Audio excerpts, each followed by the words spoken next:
Interior e exterior. O fio xamânico através de todas as religiões. Por Jonathan Dinsmore. Arqueologicamente, vemos os traços sombrios do início da religião como significados por pinturas em cavernas e locais de sepultamento, o ponto em que os humanos começaram a honrar e enterrar nossos mortos. Na verdade, sabemos muito pouco sobre esse crepúsculo de crença. Este artigo explora a linha xamânica tecida em todas as religiões. Embora não tomemos conhecimento da natureza esotérica de nossas crenças e interesses na maçonaria universal, o que pode ser esquecido por muitos é a conexão que esse esoterismo, em geral, tem com uma divisão histórica entre talvez todas as religiões. Embora possamos conhecer a história da religião ou pelo menos a tradição religiosa em que estivemos mais próximos em nossas vidas, conhecemos a história esotérica. Todos eles têm uma história esotérica. Qual é o propósito dessa divisão entre os ensinamentos esotérico, interno, e esotérico, externo? A palavra oculto significa oculto e pode ser usado de forma intercambiável com esotérico, mas do que está se escondendo? Esse sigilo surgiu simplesmente para evitar a perseguição da Igreja na Idade Média e na Renascença, como muitas vezes somos levados a crer, ou a ocultação sempre esteve em sua natureza? O fio xamânico nas religiões. Seria absurdo tentar contar qualquer tipo de história verdadeira da religião no contexto de uma única postagem no blog, mas quero destacar o que é mais relevante para o tópico. Ao fazer isso, acho útil voltar ao início. Onde começou a religião? Arqueologicamente, vemos os traços sombrios do início da religião como significados por pinturas em cavernas e locais de sepultamento, o ponto em que os humanos começaram a honrar e enterrar nossos mortos. Na verdade, sabemos muito pouco sobre esse crepúsculo de crença. O primeiro exemplo de religião com o qual temos experiência e conhecimento mais diretos é o que ocorre nas tribos, que passou a ser referido pelos antropólogos como xamanismo.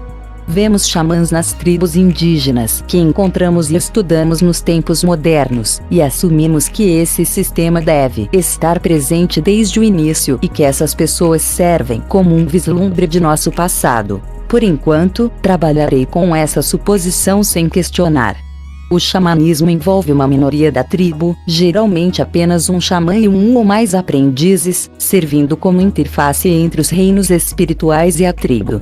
O que torna o xamã único é que ele ou ela é capaz de se comunicar com o mundo além dos sentidos, de uma maneira que a maioria não é, seja por meio de capacidades naturais ou pelo uso de plantas psicoativas. No caso do xamanismo, podemos ver claramente o início de uma minoria mística da população, que é reconhecida e até vital para a tribo. Crescimento, monopólio e compartimentalização.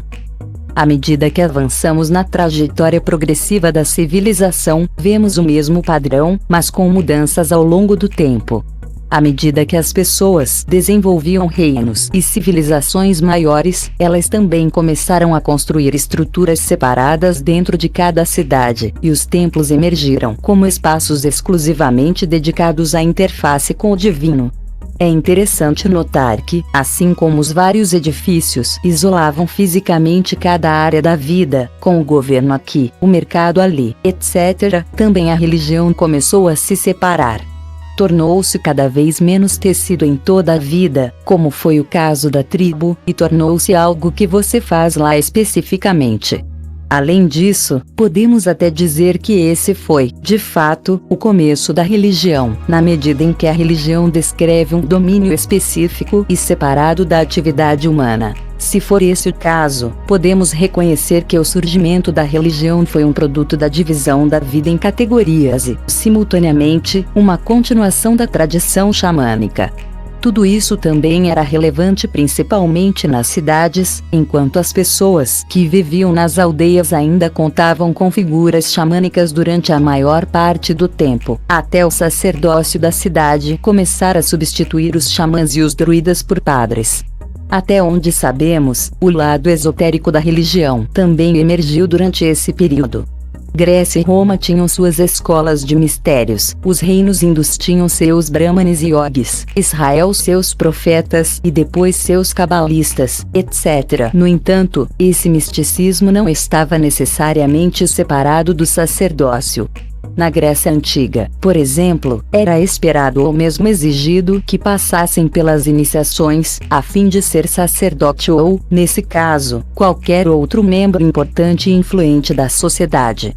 Como essas coisas nem sempre foram registradas, talvez nunca saibamos completamente o quão conectadas estavam as várias tradições esotéricas e seus sacerdócios correlatos. O desvio padrão dos mundanos. Uma pergunta que acho muito interessante é: por que essa minoria mística aparentemente sempre existiu?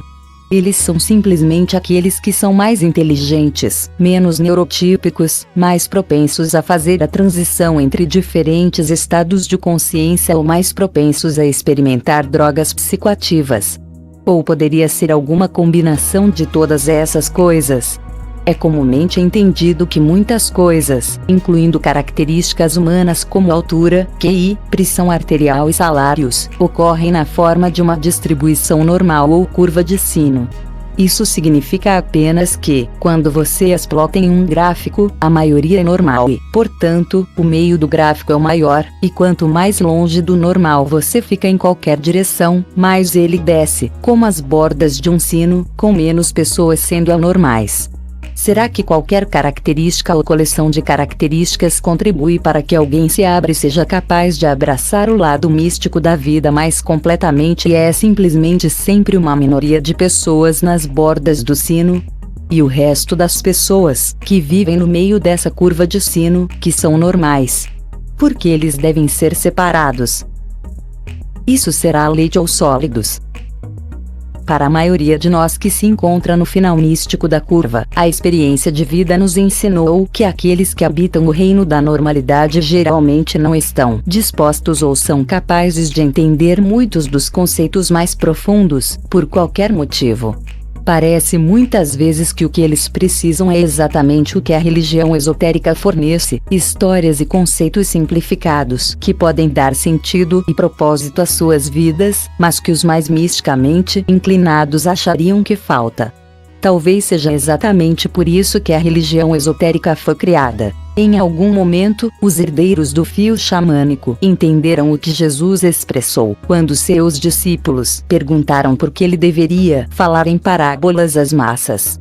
Porque, tendo ouvidos, eles não podem ouvir, e olhos, eles não podem ver.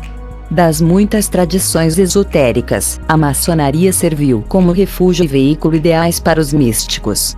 Isso se deve principalmente ao seu nível de organização e praticidade, que facilitou sua associação não apenas estudando conceitos elevados a portas fechadas, mas tendo uma grande influência na sociedade em geral, bem como uma estrutura interna altamente funcional que nos permite ser eficazes em fazer as coisas.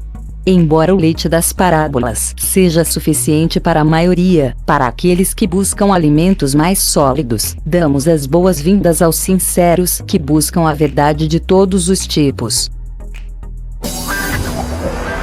Inscreva-se no nosso canal e acione o sininho para receber novos vídeos.